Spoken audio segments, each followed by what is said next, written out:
Olá, eu sou o professor Luiz Antônio Peixoto Vale, da série Checkmate Global.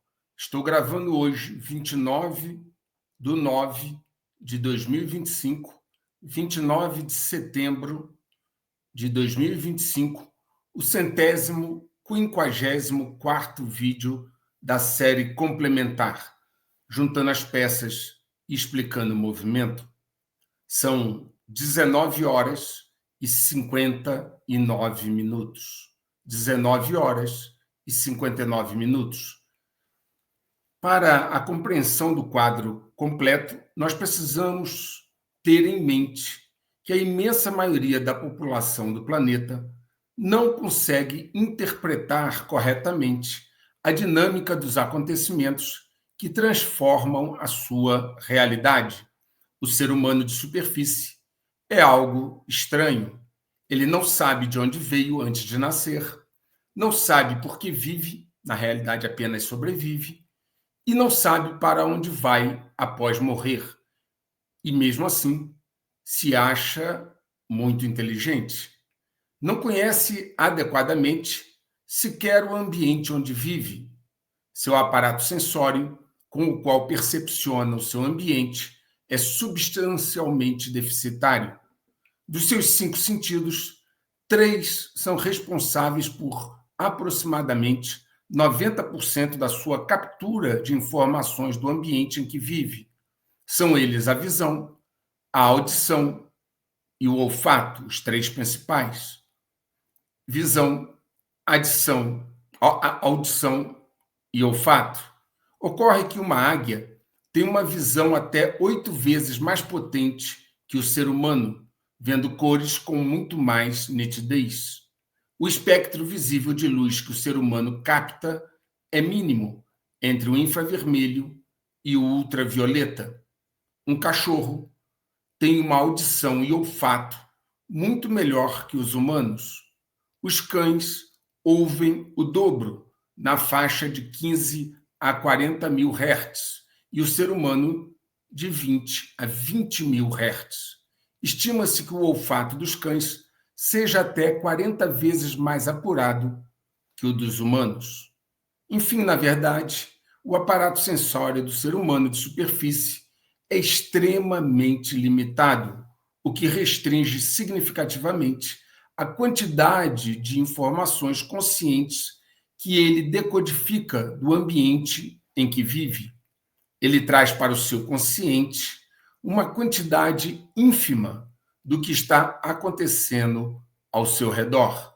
Sendo assim, o seu cérebro torna consciente uma quantidade de dados extremamente limitada, extremamente restrita.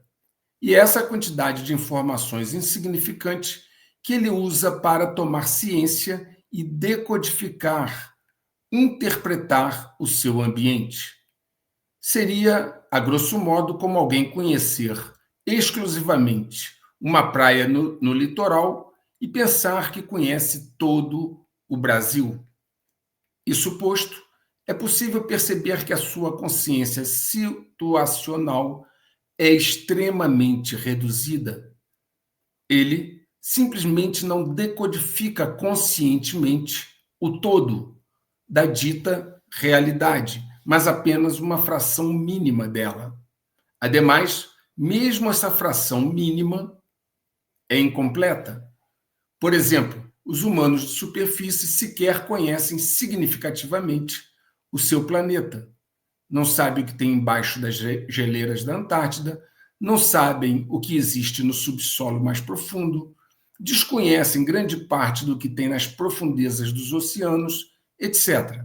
E não conhecem, relevantemente, sequer o seu espaço próximo, a Lua, os planetas do seu sistema solar ou da sua galáxia. Na verdade, eles vivem num grão de areia boiando no oceano cósmico. Têm uma vida curta, na média raramente passam dos 90 anos, em que a maior parte do tempo se desgastam apenas para sobreviver nos intervalos das intermináveis guerras. Quando começa a adquirir algum bom senso, morre. Sua compreensão física é frágil. Se alterar a composição química da atmosfera, ele morre. Se alterar o campo eletromagnético, ele morre. Se alterar a pressão atmosférica, ele morre.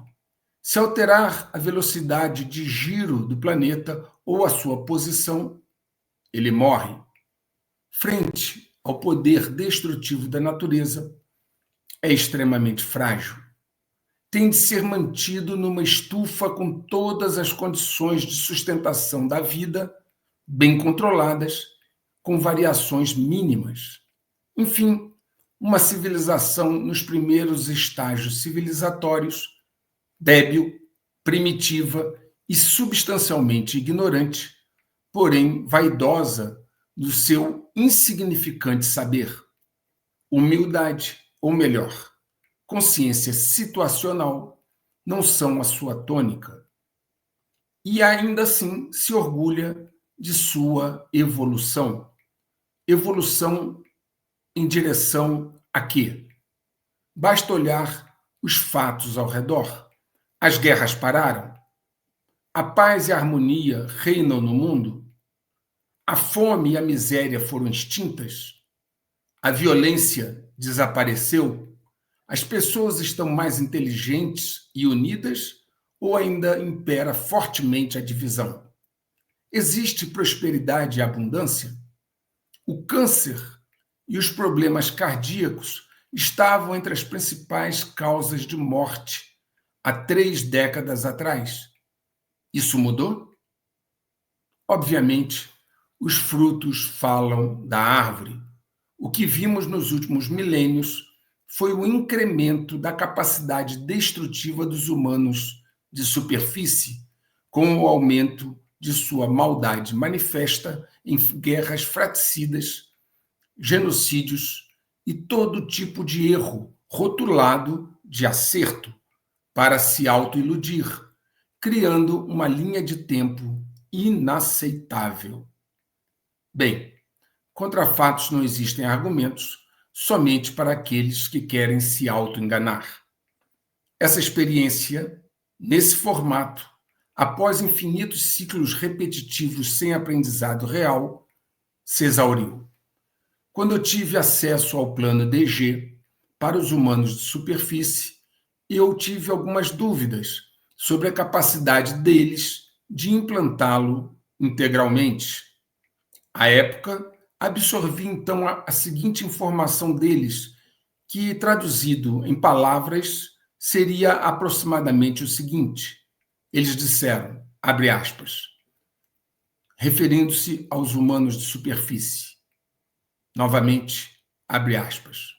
Eles, os humanos de superfície, sequer vão perceber até que seja tarde demais. E mesmo os que perceberem tardiamente serão infinitamente poucos em relação à massa do gado. É como injetar certa química através de microcirurgias nos órgãos de um corpo até que ele fique desfigurado e não seja mais reconhecível como o original. Os anestesistas aplicam um anestésico forte e sutil constantemente neles. Pronto, um órgão foi reconfigurado, e assim depois outro e outro, até que do original pouco subsista. Fecha aspas. Quando virou o milênio, já na segunda década, minhas dúvidas quanto ao plano DG diminuíram significativamente. Eles haviam logrado êxito em muitas etapas anteriores do plano deles. Paulatinamente, testemunhei a decadência mental das pessoas e o aumento acentuado da imunização cognitiva. O fenômeno se tornou acentuado e principalmente entre aqueles que tinham alguma formação acadêmica ou de experiência e que se julgavam mais preparados. Eles são os principais afetados pela imunização cognitiva porque têm uma vulnerabilidade primordial, a vaidade. O joio cresceu em proporção maior que o trigo para esta colheita. Assim, em 2020, com a imunização cognitiva já em alta, os DGs começaram a fase de implantação de catalisadores mais fortes. Resolvi então abrir o canal Checkmate Global para mostrar coisas simples, superficiais, como a sabotagem pela qual o Ocidente estava passando, a guerra de quinta geração, a capacitação de um inimigo para criar o caos, etc., com evidências e testemunhos sólidos para mentes restritas. Ademais, fui fornecendo o cronograma da implantação DG. Juntei as peças e expliquei o movimento. Muitos entenderam e se aprofundaram em percepcionar o jogo real do poder. Todavia, a maioria permanece sonambúlica e só perceberá o que vem de cima quando o de baixo tremer. A imunização cognitiva crescente e generalizada está impedindo que as pessoas conheçam com clareza quem faz o que no jogo do poder. Ainda raciocinam em termos de ismos e fulanos, que são todos, sem exceção, irrelevantes.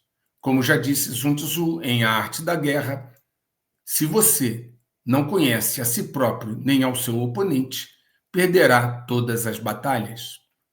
Ao manipular a forma como as pessoas percepcionam o mundo ao redor e decodificam os estímulos sensoriais, é possível moldar a realidade que elas percebem. Duas pessoas podem testemunhar uma mesma cena e depois descrevê-la de forma totalmente diferente. Isso acontece porque não são os fatos que importam. O que define é como os estímulos sensoriais são percepcionados e a sua decodificação em termos de valores e conceitos. Esse processo gera uma realidade exclusiva para cada pessoa. Existem tantas realidades quanto tantas pessoas podem descrevê-la. E isso gera uma programação mental com parâmetros de interação restritivos e limitativos que moldam o comportamento.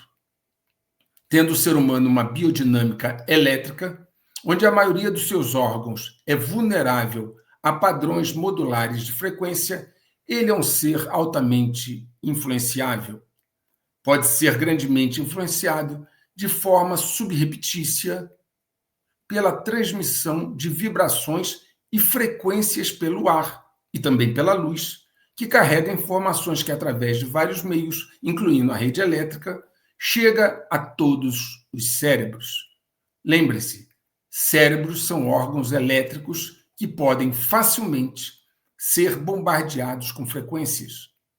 Cada ideia ou sentimento implantado, artificialmente implantado, através de diversos meios, que a pessoa pensa ser genuinamente dela, cria então a autoconfiança para o engodo.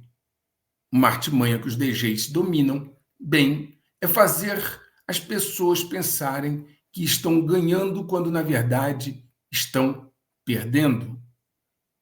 Aproveitar-se das carências emocionais, ansiedade, desespero e pânico nos momentos de crise. Eles fazem com que elas se agarrem a tábuas de salvação ilusórias. Vão perdendo sua liberdade, perdendo seu discernimento e perdendo a sua natureza original. Escravos e mendigos pensando estarem vestidos de rei, quando, na verdade, o rei está nu. Os DGs avançaram em várias fases do seu plano, da forma como me foi descrito há muitos anos. Houve pequenas variações. Primeiro, eles garantiram a capacidade de influenciar, vou repetir, influenciar o mundo mental dos humanos de superfície. Através da escassez e da dívida, fizeram eles se tornarem escravos e mendigos, bem como, pelo controle da narrativa, passaram a moldar as opiniões e conceitos. O passo seguinte foi a introdução da tecnologia para criar uma dependência total dela. Lembre-se, hoje, os humanos de superfície dependem completamente da tecnologia. Atualmente, ninguém consegue movimentar a conta bancária, comprar e pagar ou vender e receber, etc., sem ela. Sem um cartão de débito ou crédito, sem aplicativos no celular, sem acessar sites como Gov.br aqui no Brasil, você praticamente fica imobilizado, praticamente inapto para a vida moderna. A dependência da tecnologia foi alcançada por eles.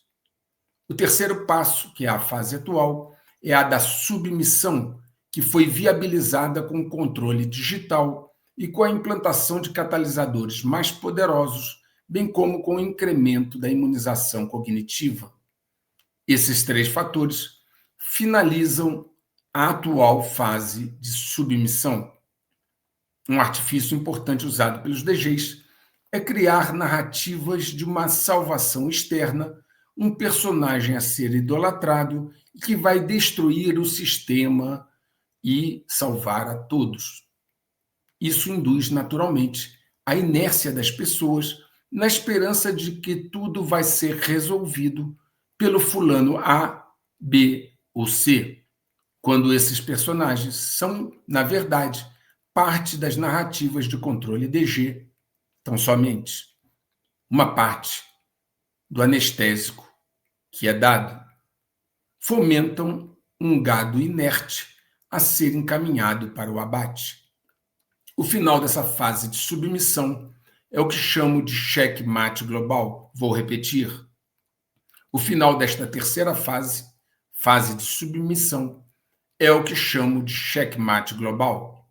O jogo recomeça para uns e muda de fase para outros, a depender do nível de consciência e ressonância simpática. Nesse intervalo, temos a fase final da travessia, na ressonância 7 para quem fica, até o 7º ano a partir daqui. Neste período, as regras anteriores já não valem. Vocês, aliás, já estão vendo isto acontecer diante dos seus olhos, com instituições deixando de ter crédito e tendo seu funcionamento questionado, instituições que antes eram inatacáveis. Essas instituições, por exemplo, a nível nacional, judiciário e legislativo, como a nível internacional, a própria ONU, a OMS, o Tribunal Penal Internacional, etc., estão sendo desacreditados. A estrutura das regras anteriores já está sendo completamente desmontada. Para os que seguem para a nova fase do jogo daqui, atual, ele exigirá obediência total ou a exclusão.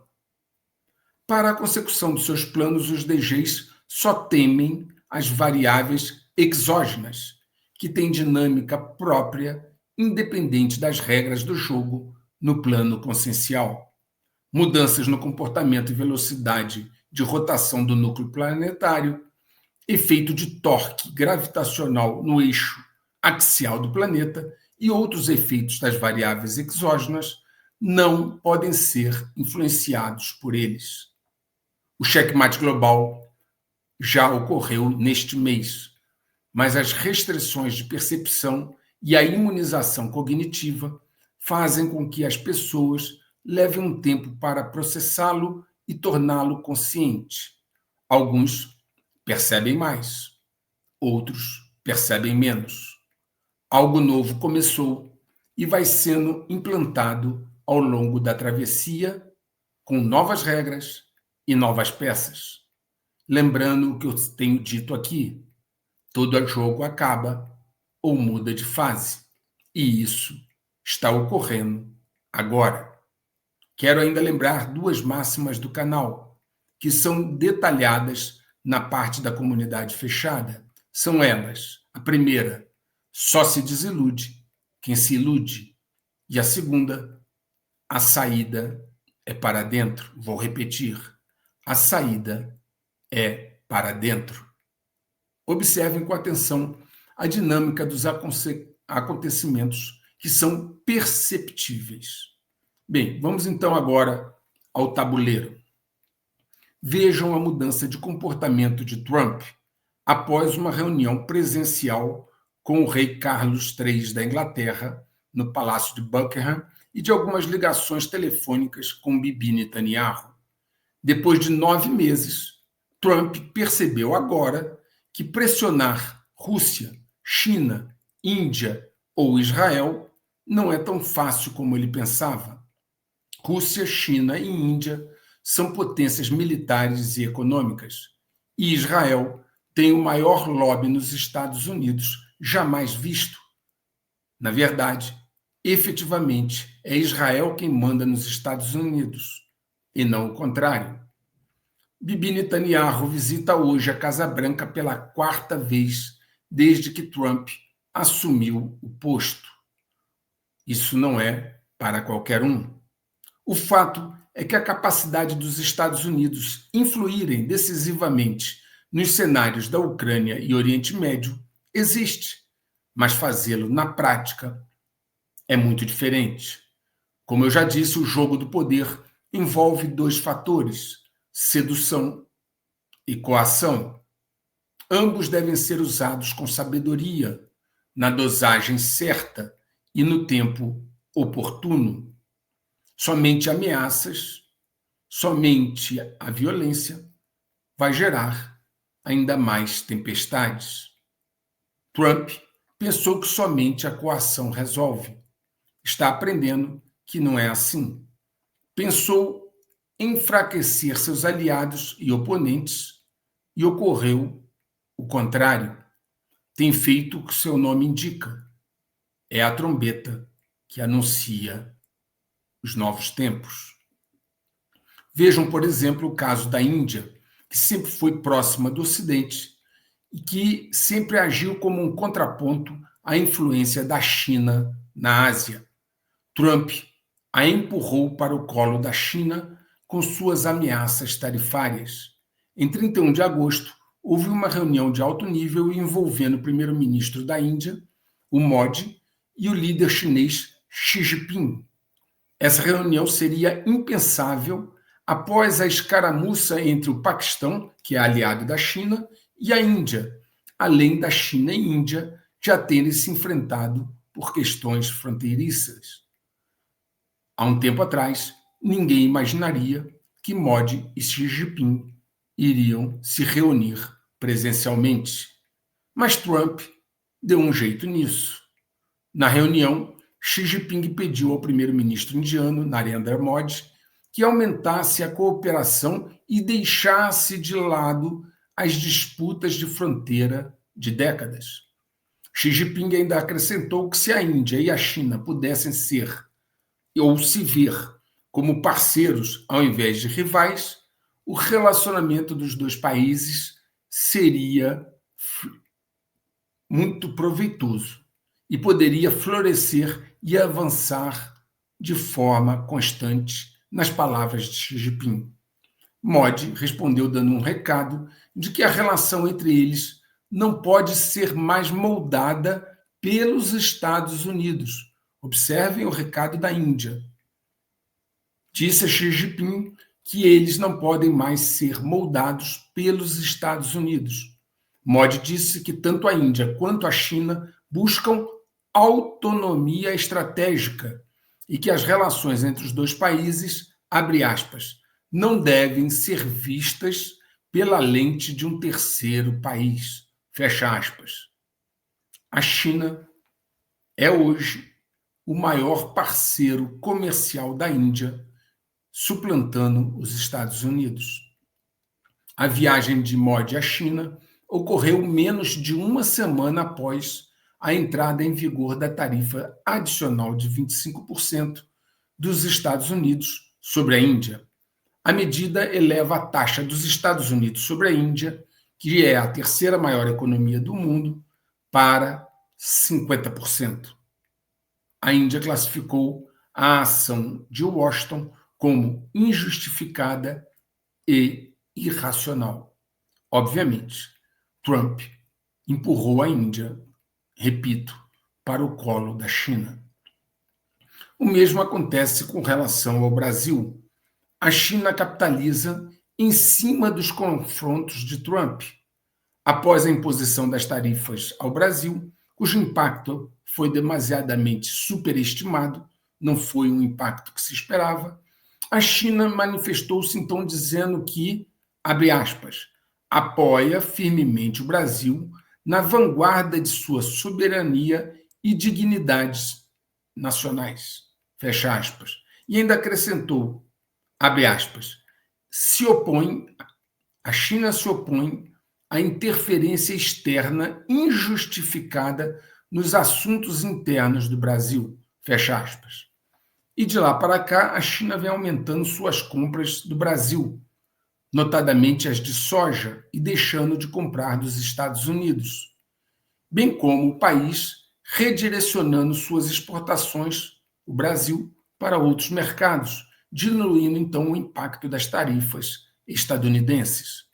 O governo brasileiro, que estava com crises sérias para administrar, saiu mais forte desta confusão, o inverso do que Trump esperava. Trump deveria ter aprendido todas as lições do seu primeiro mandato. Eu sempre digo que ser eleito, receber um diploma, te dá o direito de exercer o poder, mas é muito diferente de conseguir efetivamente exercê-lo. Trump fez a sua primeira viagem ao Oriente Médio do atual mandato, ignorando Israel.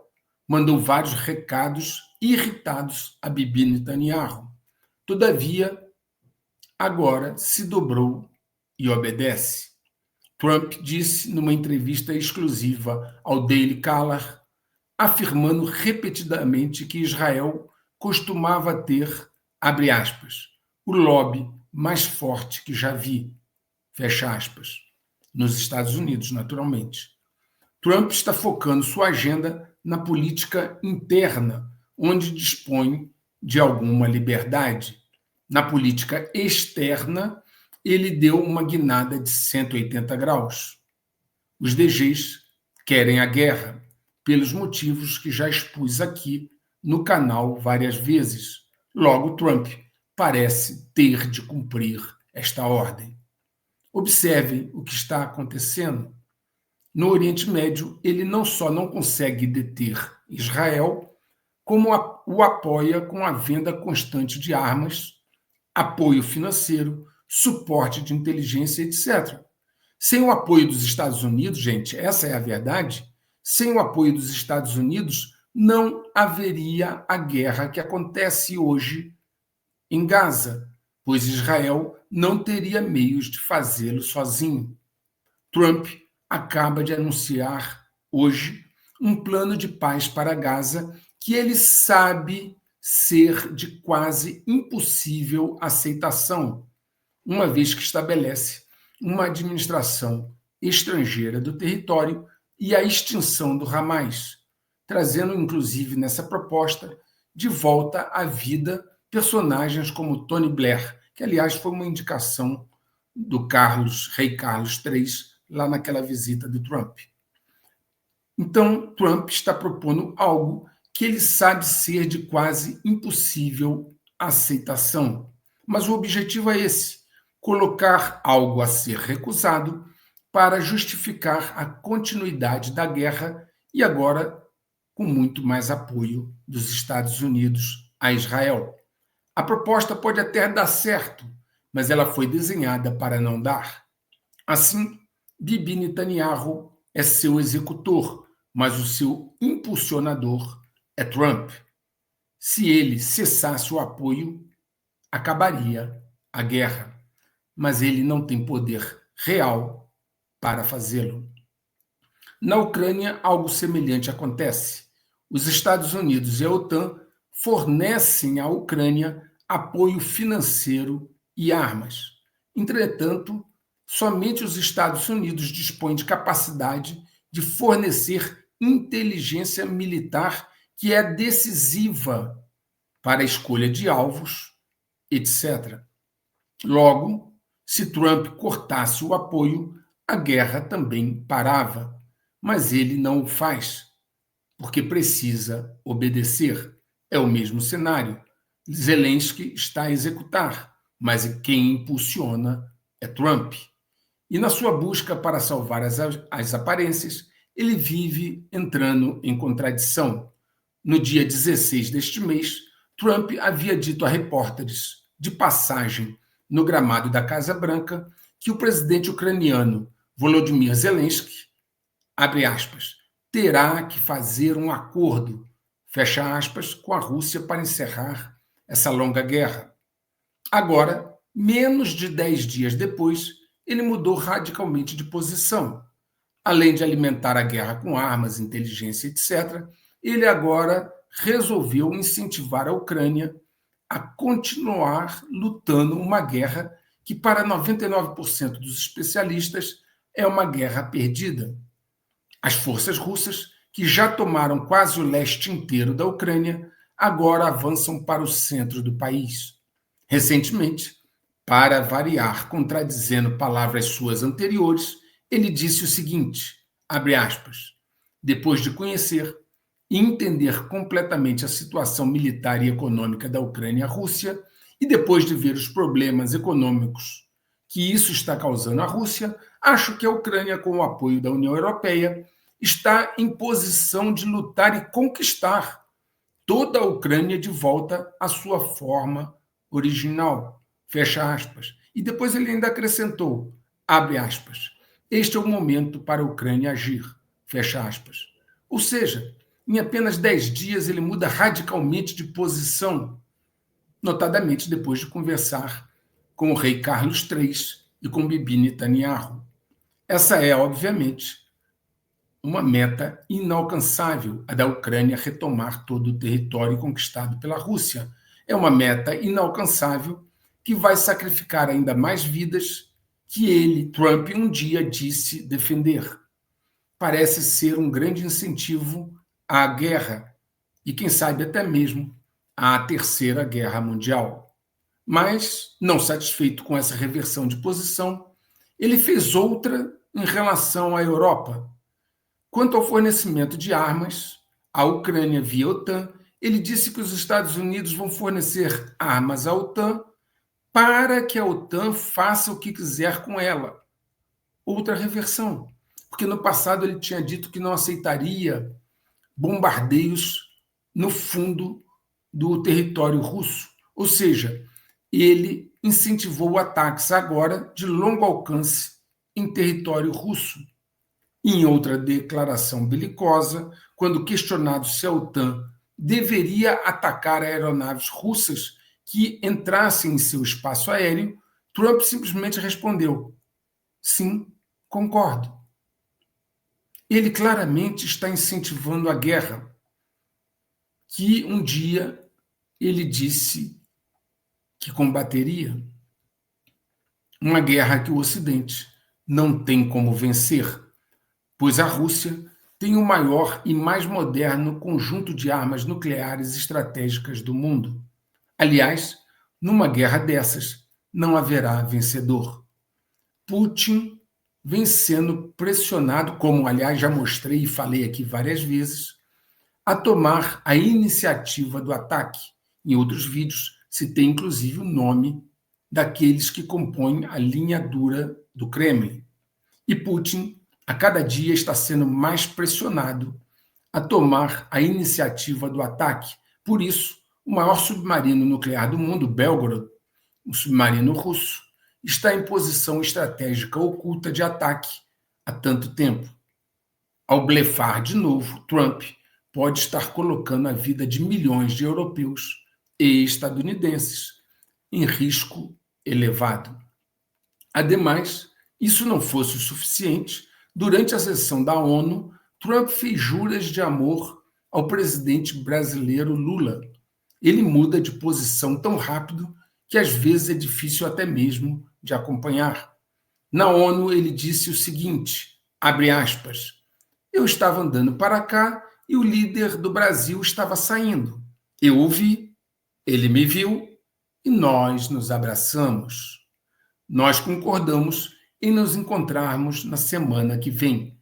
Fecha aspas. E depois ele ainda acrescentou, abre aspas, ele, referindo-se a Lula, ele parece um homem muito legal, na verdade. Ele gostou de mim, eu gostei dele. Eu só faço negócios com pessoas que eu gosto. Mas, pelo menos por uns 39 segundos, nós tivemos uma excelente química. É um bom sinal, fecha aspas. Talvez algo tenha pesado para essa nova postura de Trump. E talvez esse algo é que as sanções tarifárias não impactaram o Brasil como ele esperava. E, por outro lado, acabou por empurrar o Brasil ainda mais para o colo da China. Numa ligação telefônica com Lula, Xi Jinping havia dito a ele, abre aspas, a China está pronta para trabalhar com o Brasil para estabelecer um exemplo de unidade e autossuficiência entre os principais países do sul global. Fecha aspas. Nem mesmo a lei Magnitsky tem feito o efeito esperado. Nem a aplicação desta lei tem configurado uma situação em que o governo brasileiro, o judiciário e tantos outros recuem. E Trump, na verdade, é quem vem recuando.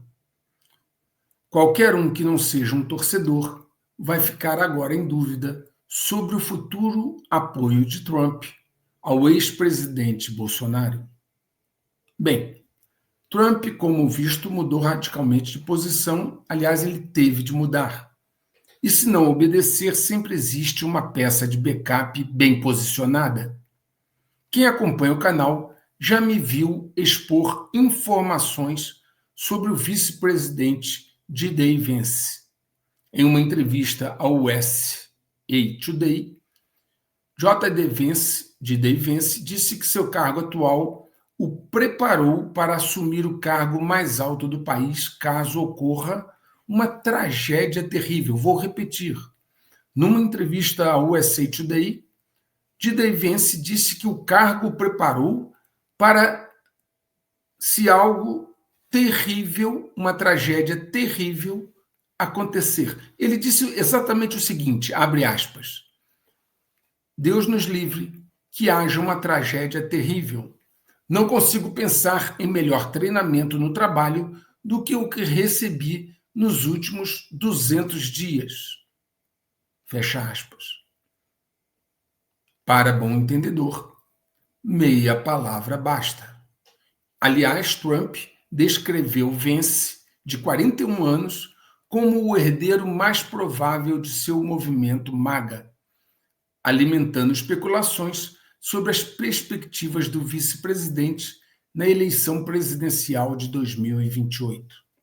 Por fim, na medida que a facção DG ocidental pressiona para a guerra, o raciocínio de alguns na Ásia, em particular na Rússia e China, é que, se for inevitável, é melhor atacar antes.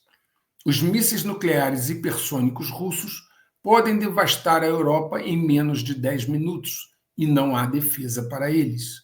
Os europeus sequer saberiam o que os atingiu.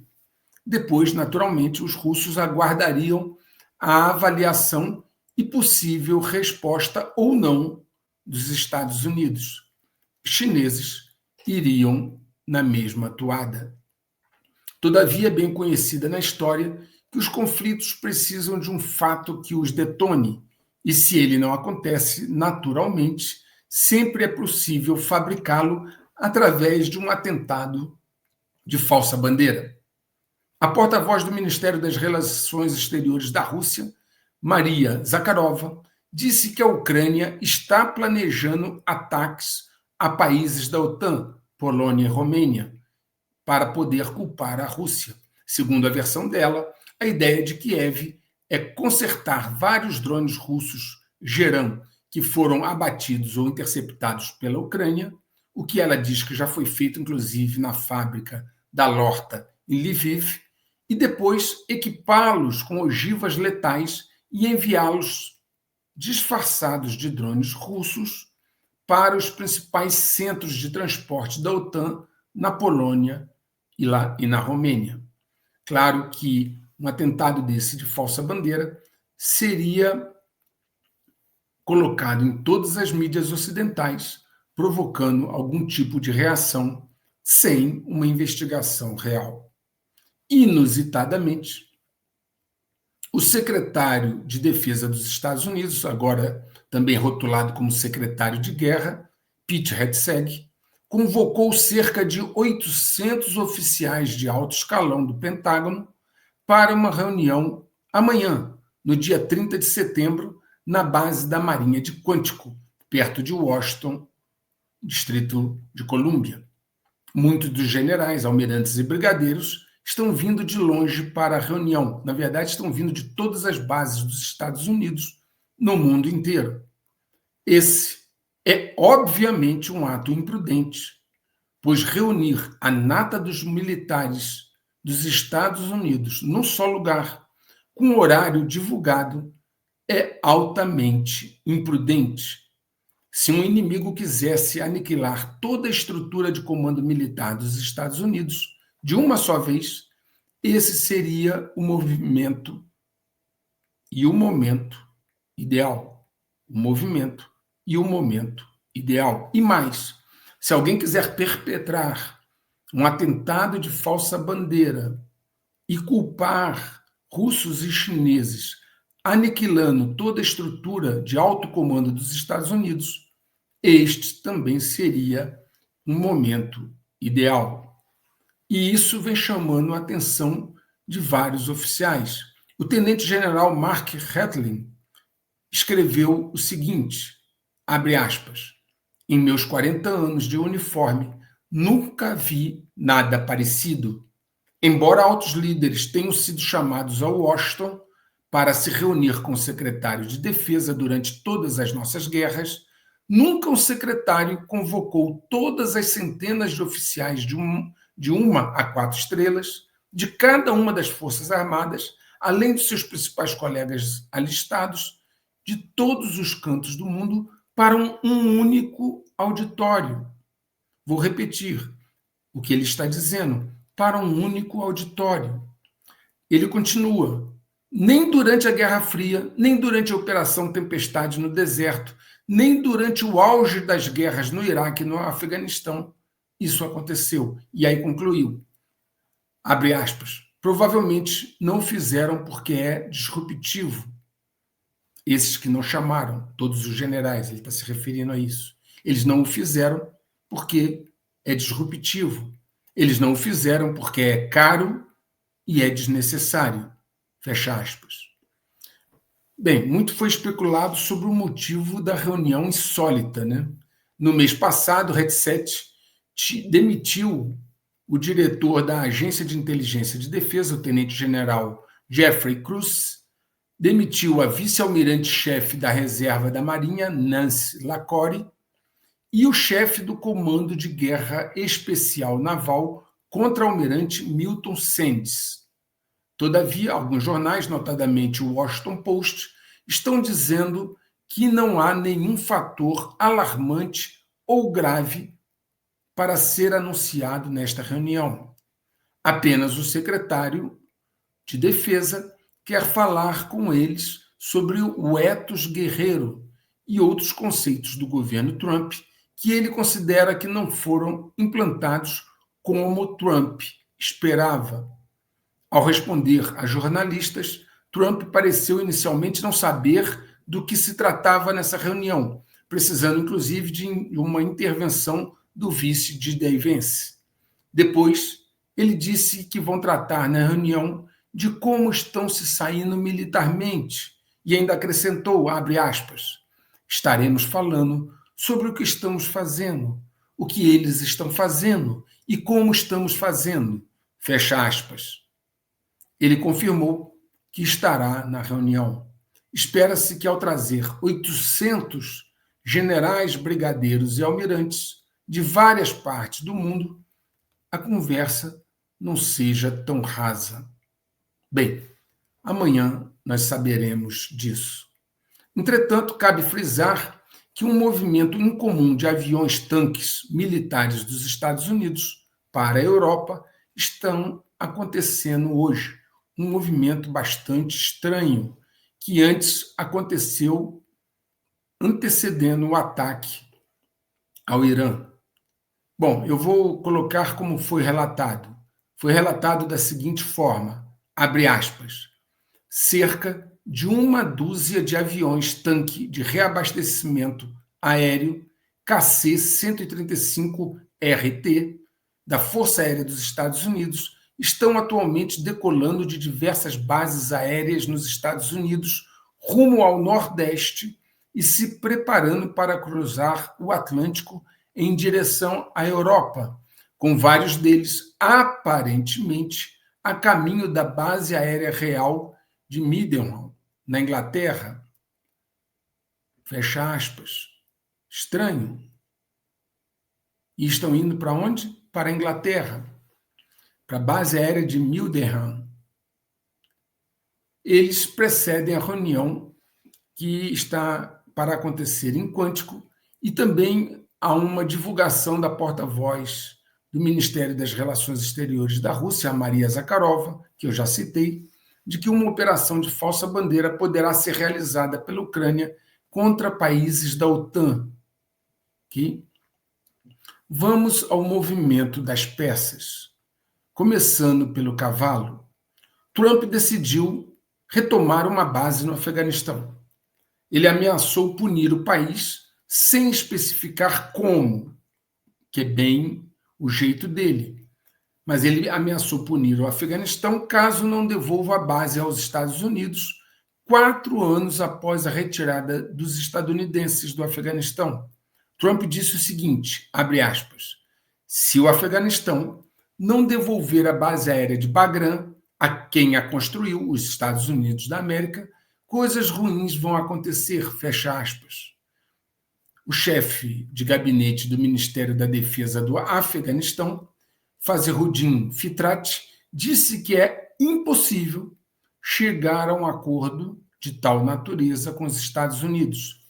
Ele disse, abre aspas, recentemente, algumas pessoas afirmaram ter iniciado negociações com o Afeganistão para recuperar a base aérea de Bagram, um acordo, mesmo que seja sobre 1 polegada do território afegão, é impossível. Nós não precisamos, fecha aspas. Considerando a derrota dos Estados Unidos no Afeganistão, onde cenas deles fugindo no aeroporto foram amplamente noticiadas, é difícil imaginar o que Trump pode fazer em relação aos talibãs. No dia 3, Xi Jinping supervisionou um enorme desfile militar da China ao lado de Putin e Kim Jong-un, da Coreia do Norte, além de outros 20 líderes. O primeiro-ministro da Índia esteve na China nos dias anteriores, na reunião com Xi Jinping, mas preferiu não ficar para o desfile. Na verdade, o desfile foi um pretexto para a China mostrar as suas armas mais modernas, como mísseis hipersônicos e novos modelos de mísseis balísticos intercontinentais da classe Dongfeng. Por outro lado, Putin quis mostrar que não está isolado e que tem opções aos Estados Unidos. Outro possível objetivo de Xi Jinping pode ter sido mostrar que ainda tem total controle sobre o exército. Após uma série de expurgos de altos oficiais na força militar da China, a autoridade dele parecia estar se enfraquecendo. O que está sendo chamado de pesadelo de Washington deu seus primeiros passos. É a reaproximação, como eu já disse, da China e da Índia. Xi Jinping e Modi, que é o primeiro-ministro da Índia, se encontraram à margem da cúpula da Organização de Cooperação de Xangai. O tratamento dispensado à Índia por Trump criou esta possibilidade. Modi já havia estreitado seus laços com a Rússia, como mostrei em vídeo anterior. Com isso, os BRICS vão se fortalecendo como um novo eixo de poder global. Por falar em poder bélico chinês, os riscos de um ataque de PEM, pulso eletromagnético, vem aumentando. De acordo com o capitão aposentado da Marinha dos Estados Unidos, Carl Schuster, que atuou como diretor de operações no Centro de Inteligência Conjunta do Comando do Pacífico da Marinha, disse que uma implantação limitada de ogivas nucleares para causar ataques de pulso eletromagnético contra bases militares dos Estados Unidos ou aliados no Pacífico poderia gerar uma derrubada da rede elétrica e equipamentos eletrônicos, bem como devastar os sistemas de comunicação e sensores baseados no espaço que os Estados Unidos usam para alertar, controlar e informar suas forças, potencialmente garantindo uma vitória em um conflito ao isolar esses países do apoio dos Estados Unidos. Para vocês terem uma ideia, uma única bomba de hidrogênio detonada a cerca de 400 quilômetros acima dos Estados Unidos geraria um pulso eletromagnético cobrindo os 48 estados mais ao sul, 48 estados estadunidenses mais ao sul, de acordo com um relatório de 2017 de uma comissão do Congresso dos Estados Unidos. A China também lidera o desenvolvimento de dispositivos de micro-ondas de alta potência, conhecidos como HPM, armas de energia direcionada projetadas para desativar ou destruir componentes eletrônicos em menor escala. Uma notícia chamou a atenção dos analistas por suas implicações estratégicas. A China desenvolveu energia de fusão e pode replicar comercialmente a energia estelar para gerar eletricidade até 2030, tornando-se a primeira nação a dominar o que é comumente chamado de, abre aspas, o santo graal das soluções energéticas, fecha aspas. Ao contrário da fissão, a fusão nuclear replica a reação produzida pela queima de átomos, que é a energia emitida pelas estrelas e tem o potencial de fornecer energia limpa e ilimitada. Limpa e ilimitada. Num artigo de opinião, os físicos do MIT, Daniel Brunner, Edwin Levine, Fiona Murray e Rory Burke, escreveram que isso daria à China, abre aspas, o potencial para remodelar a geopolítica global e dominar uma nova era energética, fecha aspas. O deputado Randy Weber, que preside o Subcomitê de Energia do Comitê de Ciência, Espaço e Tecnologia da Câmara dos Estados Unidos, disse que isto precisa ser impedido. Não pode acontecer ou a China dominará, abre aspas, o avanço mais importante do século, fecha aspas. Outra área em que os chineses estão acelerando para assumir a dianteira, ou ao menos diminuir a defasagem, é a área de semicondutores. É uma tecnologia estratégica devido à sua aplicação militar. A Huawei revelou um hardware de IA que, segundo ela, pode fornecer poder de computação de classe mundial sem os chips avançados da NVIDIA. A Huawei introduziu uma solução de SuperNOR mais cluster.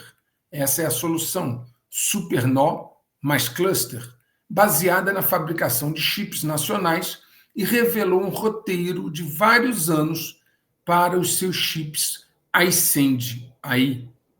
O vice-presidente Eric Xijun disse o seguinte, abre aspas, os chips Ascend são a base da nossa estratégia de computação de IA, fecha aspas.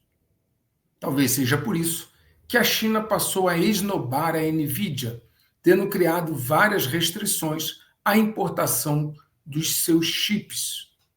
Paul Triolo, da Albrecht Stonebridge, afirmou o seguinte, abre aspas, se alguma empresa pode realizar este milagre, é a Huawei, fecha aspas. Tudo está ficando bastante preocupante. Outro setor onde existe uma corrida tecnológica é o de estrutura de vigilância e comunicação no fundo do oceano. Os Estados Unidos operam a rede de vigilância submarina mais sofisticada do mundo, construída com base em décadas de projetos secretos, como o projeto Jezabel. O objetivo dessa rede é detectar, monitorar e comunicar o movimento das armas de guerra mais perigosas no oceano, que são os submarinos, principalmente os nucleares. Como contramedida, as potências militares desenvolvem a cada dia submarinos mais furtivos, que emitem quase nenhum barulho. Para detectar e anular a rede de vigilância dos Estados Unidos, a Rússia desenvolveu os submarinos da classe Long Sharif, dentre outros meios. Falei bastante sobre os submarinos dessa classe no início do canal, há 5 anos atrás.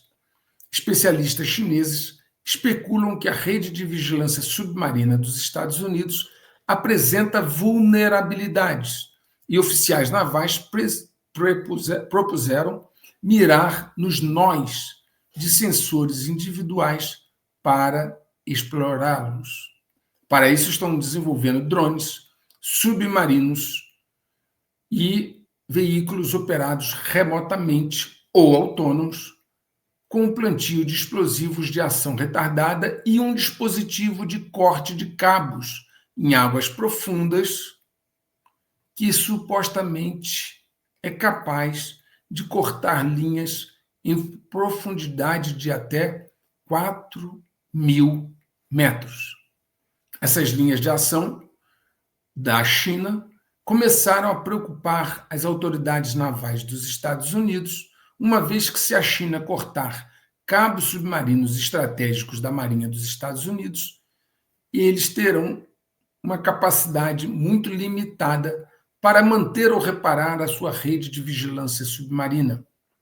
Os Estados Unidos têm, no momento, seu único navio dedicado a reparo de cabos, um único navio, que é o envelhecido USNS Zeus, que está programado, inclusive, para ser desativado, deixando apenas o submarino de missão especial USS Jimmy Carter para operações secretas, o que seria, obviamente, insuficiente para um cenário desta natureza. Para finalizar as questões relativas à China, cabe salientar que o seu avanço tem feito autoridades dos Estados Unidos saírem do pedestal e irem lá conversar. Mostrei aqui em vídeos anteriores que durante meses autoridades do Pentágono tentaram conversar com seus pares chineses e estes não atendiam às ligações, notadamente na época do secretário de Defesa dos Estados Unidos, do governo Biden. Agora, reconhecendo que a situação está se agravando, um grupo bipartidário de legisladores dos Estados Unidos se reuniu com o primeiro-ministro chinês Li Qiang em 21 de setembro, dando início à primeira visita de representantes da Câmara dos Estados Unidos à China em 6 anos. O deputado Adam Smith, democrata de Washington, disse o seguinte, abre aspas, como membro do Comitê de Serviços Armados, estou profundamente preocupado que nossos 2 exércitos não se comuniquem mais. Fecha aspas. Bom, agora vamos à Rússia. O porta-voz do Kremlin, Dmitry Peskov, em novos comentários no dia 15 de setembro, pintou um quadro em que a OTAN e a Rússia já estão em um estado de guerra de fato. Ele disse, abre aspas, a OTAN está em guerra com a Rússia. É óbvio e não requer nenhuma prova adicional. A OTAN está de fato envolvida nesta guerra.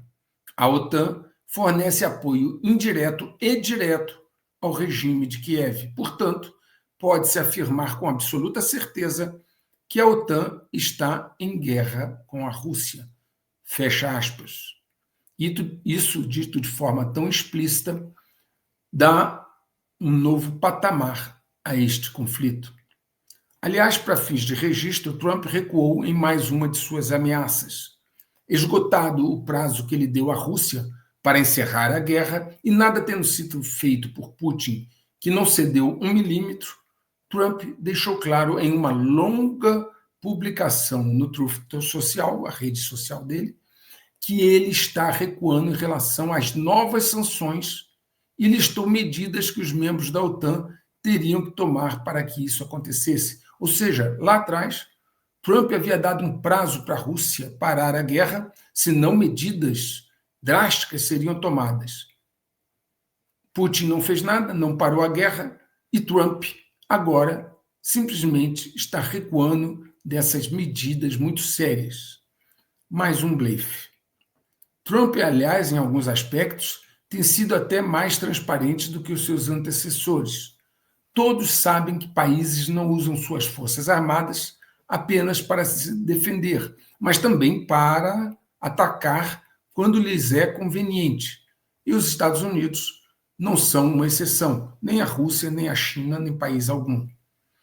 Trump renomeou o Departamento de Defesa para seu título anterior, Departamento de Guerra, que certamente é muito mais coerente com a sua função desempenhada nos últimos séculos. Existe uma dúvida porque Trump está fazendo essa renomeação através de ordem executiva, e a Lei de Segurança Nacional de 1947 exige explicitamente que a agência seja chamada de Departamento de Defesa. Logo, uma ordem executiva não pode se sobrepor a uma lei, né? Ele diz que esse nome, Departamento de Guerra, seria um segundo nome. Vamos ver, talvez venha aí mais um imbróglio jurídico para Trump. Os governantes europeus têm feito uma grande operação psicológica, e não é de agora, para induzir sua população a considerar normal esperar uma guerra com a Rússia. Claro que isso não é normal, mas os nécios e torcedores estão sendo convencidos. Depois das mochilas de emergência e outros comunicados que eu já mostrei aqui, agora surgem informações de que o Ministério da Saúde da França aconselhou os hospitais franceses a se prepararem para uma guerra em larga escala, no esforço do que eles chamam de um grande engajamento militar. E essa preparação terá que ser feita até março de 2026, em uma carta que o governo vazou para a mídia. A carta vazada também explica que são esperadas baixas em massa, não apenas de suas próprias forças, as francesas, mas de soldados feridos por toda a Europa, e que a França estaria agindo como uma base de retaguarda. A ministra da Saúde de lá, Catherine Vautrin, não negou a autenticidade da carta que foi vazada, alegando que ela é parte da preparação. Lembre-se que, no início deste ano, o governo francês enviou um manual de sobrevivência a todas as famílias da França, alertando-as sobre uma ameaça iminente ao país. É uma operação psicológica que ocorre em toda a Europa para manter as pessoas tensas, ansiosas e menos resistentes.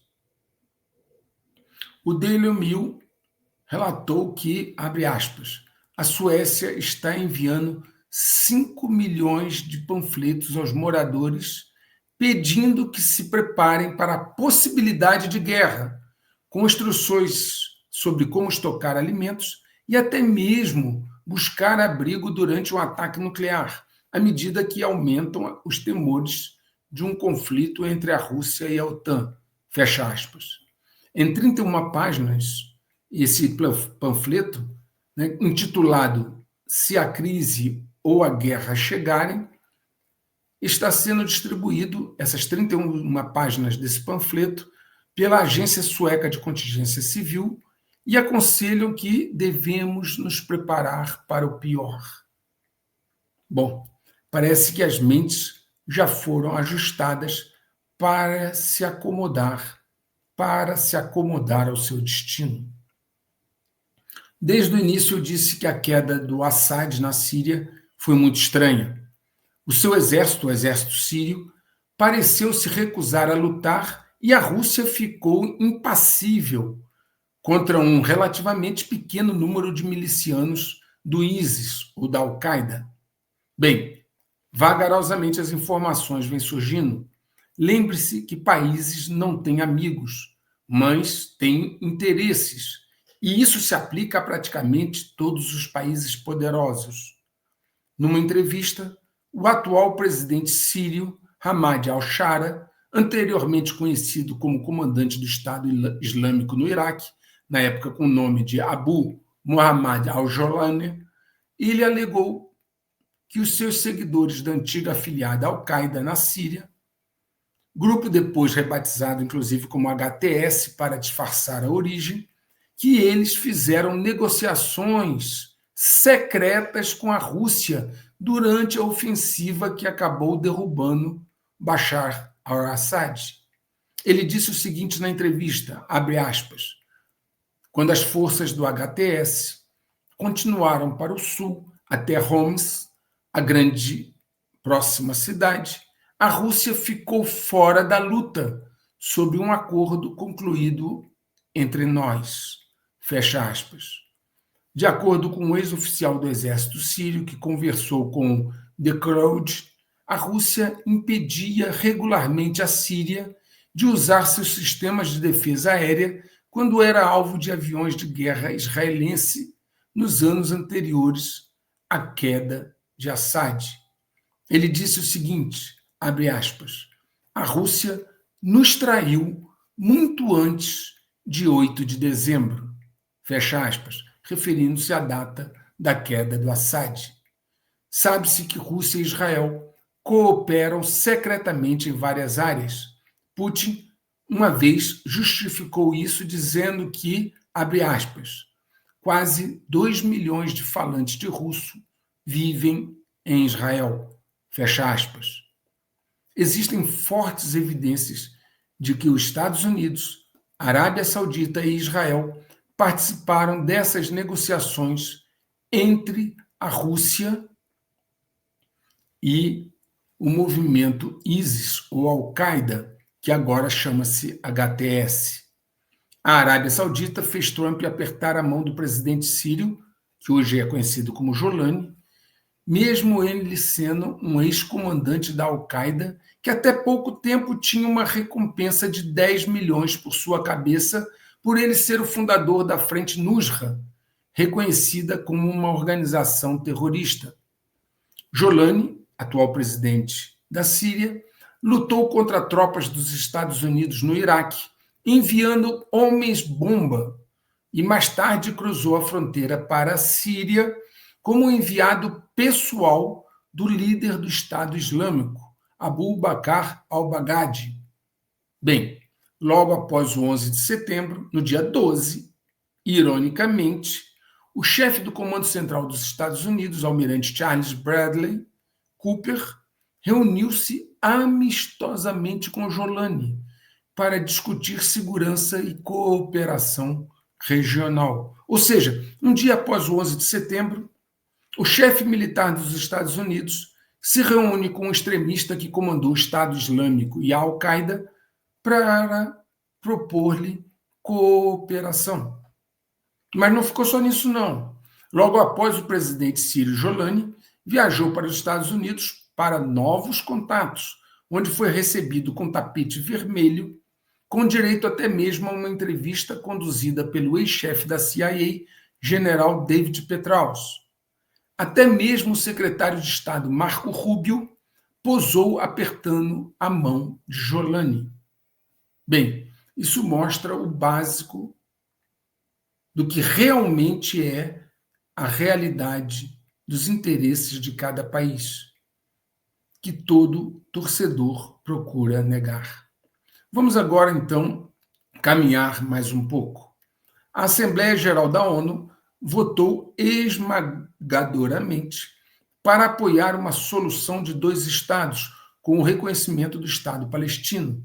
A votação foi de 142 votos a favor e 10 contra, com 12 abstenções. Após o reconhecimento do Estado palestino por vários países, como o Reino Unido, Austrália, Portugal, Canadá e França, Bibi Netanyahu discursou na ONU. Vários representantes de países se recusaram a ouvi-lo durante o seu discurso e saíram do recinto. Bibi manteve a sua posição, já exposta antes, quando ele disse o seguinte, abre aspas, não haverá Estado palestino, essa terra nos pertence, fecha aspas. Ficou bem claro que não haverá paz no Oriente Médio tão cedo, exceto se todos cederem à vontade de Netanyahu. Hoje, 151 dos 193 Estados-membros da ONU reconhecem oficialmente a Palestina, 151 dos 193 países. O grupo de países que se opõe ao reconhecimento tem diminuído, sendo hoje 39 países, tendo à frente Israel e Estados Unidos, e os países do eixo na Segunda Guerra Mundial, Japão, Itália e Alemanha. A cada dia, Israel, infelizmente, angaria a hostilidade de mais países. O premier espanhol Pedro Sánchez disse que Israel está conduzindo o extermínio de um povo indefeso e anunciou a intensificação de embargo contra o envio de armas. Sánchez disse o seguinte, abre aspas, isso não é autodefesa, nem mesmo um ataque. É o extermínio de um povo indefeso. É uma violação de todas as leis humanitárias. Fecha aspas. E depois ele acrescentou, abre aspas, todas as pessoas que participam diretamente do genocídio, da violação dos direitos humanos e de crimes de guerra na faixa de Gaza, fecha aspas, terão entrada em território espanhol proibida. Segundo a Euronews, um grupo de 325 ex-embaixadores e altos funcionários da União Europeia enviaram uma carta solicitando à Assembleia Geral da ONU a imposição de sanções a Israel. Adicionalmente, uma coalizão internacional formada por 34 países, que se autodenomina Grupo de Haia, anunciou um plano de ação para impor sanções contra Israel. O anúncio foi feito numa assembleia paralela à Assembleia da ONU e nela estavam presentes representantes de Brasil, Turquia, Espanha, Catar, Chile, Indonésia, Jordânia, Irlanda, México, Noruega e Arábia Saudita. Israel está ficando significativamente isolado no cenário mundial. O ataque a representantes do Hamas, que estavam reunidos no Catar para discutir uma proposta de paz dos Estados Unidos, causou enorme mal-estar e uma reação imediata dos países árabes do Golfo, que sempre foram aliados dos Estados Unidos. O ataque não atingiu seu objetivo de matar os mais elevados representantes do Hamas que estavam lá reunidos, mas causou um desgaste monstruoso na relação entre os países. Catar com os Estados Unidos, Catar com Israel e também os reinos do Golfo. Logo após o ataque, que certamente contou com o consentimento dos Estados Unidos, que possuem uma base no Catar e diversos sistemas aéreos de defesa e não ativou nenhum, o Catar convocou uma reunião dos países árabes. Nas entrelinhas, ao final da reunião, ficou claro que eles perderam a confiança nos Estados Unidos e que estariam mais unidos doravante. Um sinal disto foi um acordo de defesa mútua assinado entre a Arábia Saudita e o Paquistão, que é um país muçulmano com armas nucleares já declaradas. Um acordo de segurança mútua, de defesa mútua, que diz que quando um for atacado, o outro também vai se considerar atacado. A Turquia também é outro país que pretende se beneficiar desta desilusão árabe. O ex-embaixador dos Estados Unidos no Catar, Patrick Terros, disse ao Middle East Eye que o ataque de Israel saiu pela culatra para Netanyahu e provavelmente empurrará os estados do Golfo para os braços do Irã e da China, com grandes prejuízos também para os interesses dos Estados Unidos. Aliás, hoje foi noticiado que Netanyahu ligou para o líder do Catar e pediu desculpas pelo ataque. As constantes manifestações públicas de Bibi e o início da ocupação terrestre militar da faixa de Gaza, inclusive deixando clara a sua posição de tomá-la completamente com a remoção da população palestina, tem causado esse forte isolamento de Israel de uma forma como nunca havia sido vista. E o próprio Bibi Netanyahu reconheceu esta situação ao dizer, antes da conferência do contador-geral do Ministério das Finanças em Jerusalém, Netanyahu disse o seguinte, abre aspas, Israel está em uma espécie de isolamento. Precisaremos cada vez mais nos adaptar a uma economia com características autárquicas.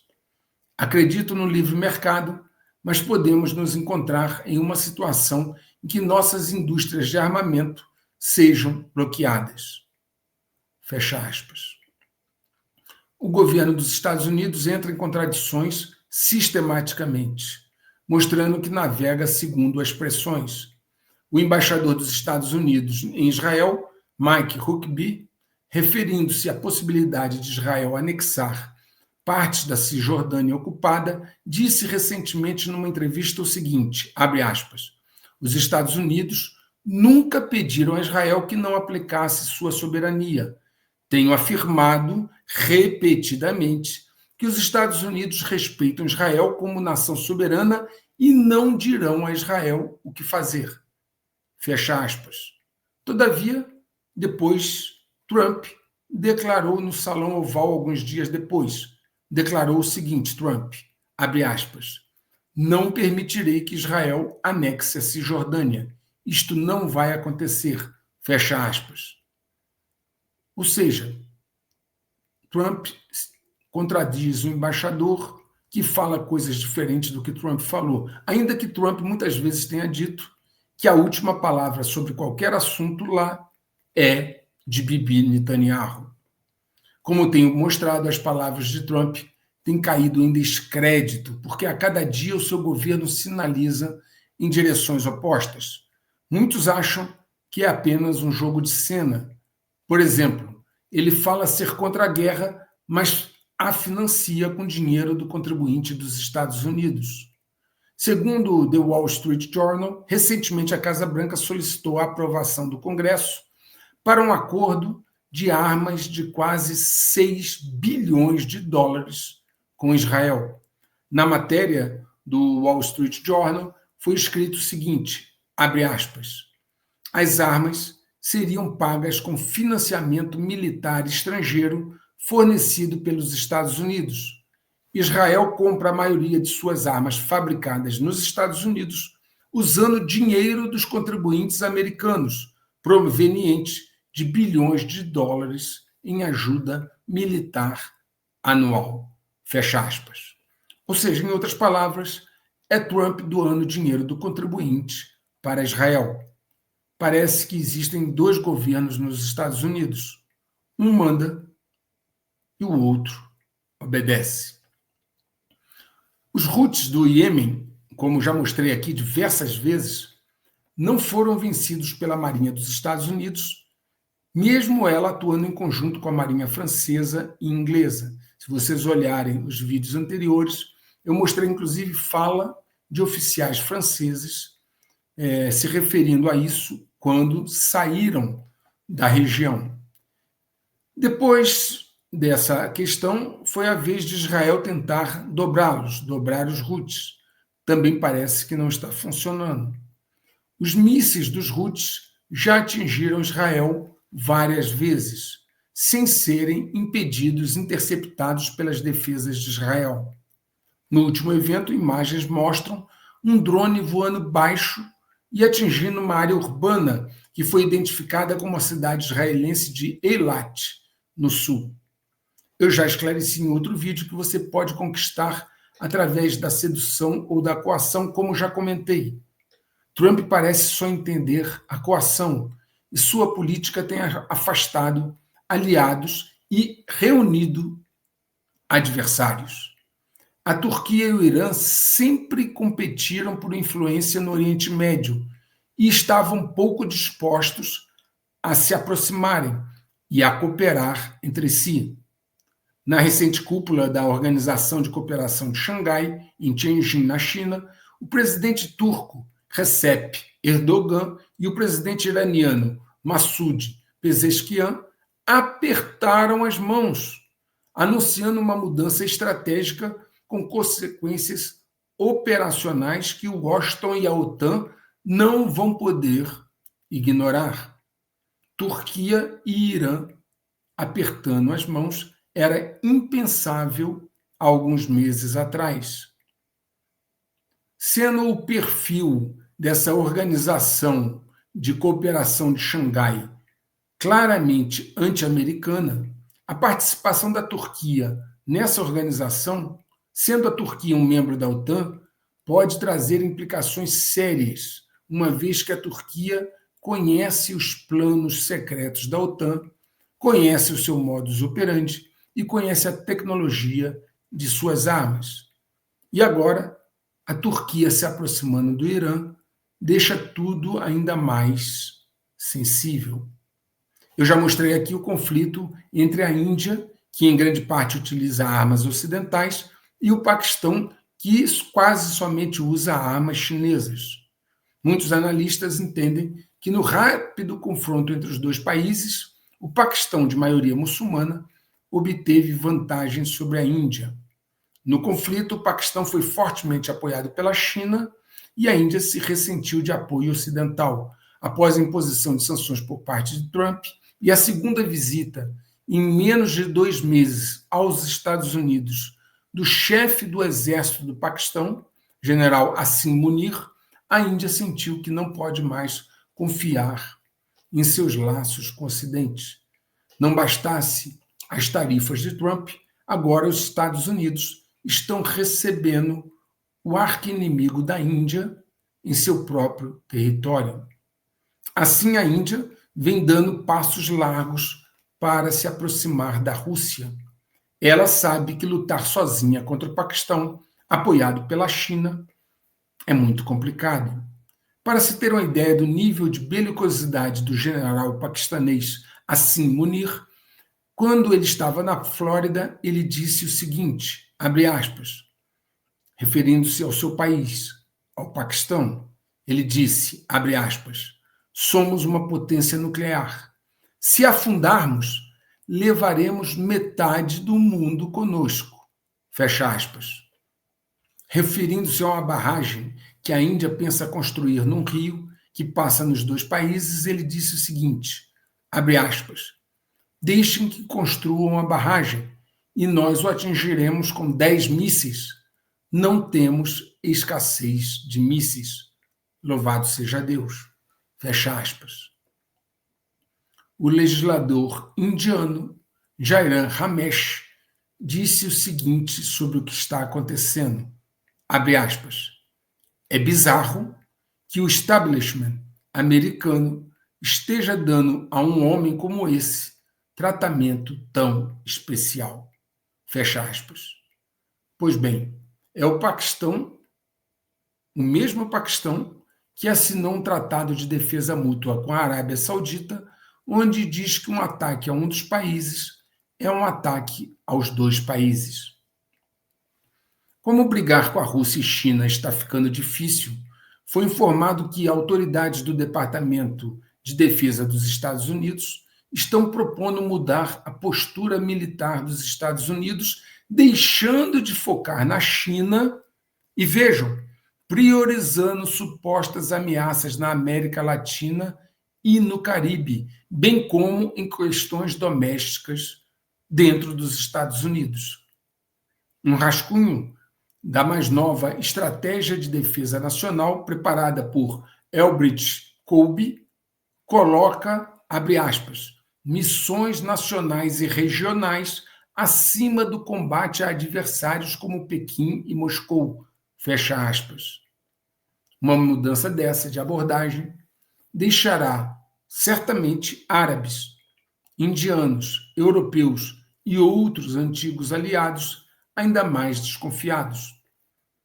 Estados Unidos, segundo essa abordagem, quando for publicada, se confirmada, está se voltando para a América Latina, Caribe e para seus próprios problemas internos. Não que esteja errado. Eu fui um dos que várias vezes avisei sobre a imigração e o seu papel dentro da possibilidade de uma guerra civil dentro do território dos Estados Unidos. Todavia, essa colocação pode trazer ainda mais insegurança aos aliados, países aliados dos Estados Unidos. Uma pessoa familiarizada com o rascunho do documento comentou o seguinte, abre aspas, as antigas e confiáveis promessas dos Estados Unidos estão sendo questionadas, fecha aspas. Meus amigos, está tudo muito claro para quem tem olhos de ver e ouvidos de ouvir, para quem quer entender. Sigamos em frente. Um forte abraço.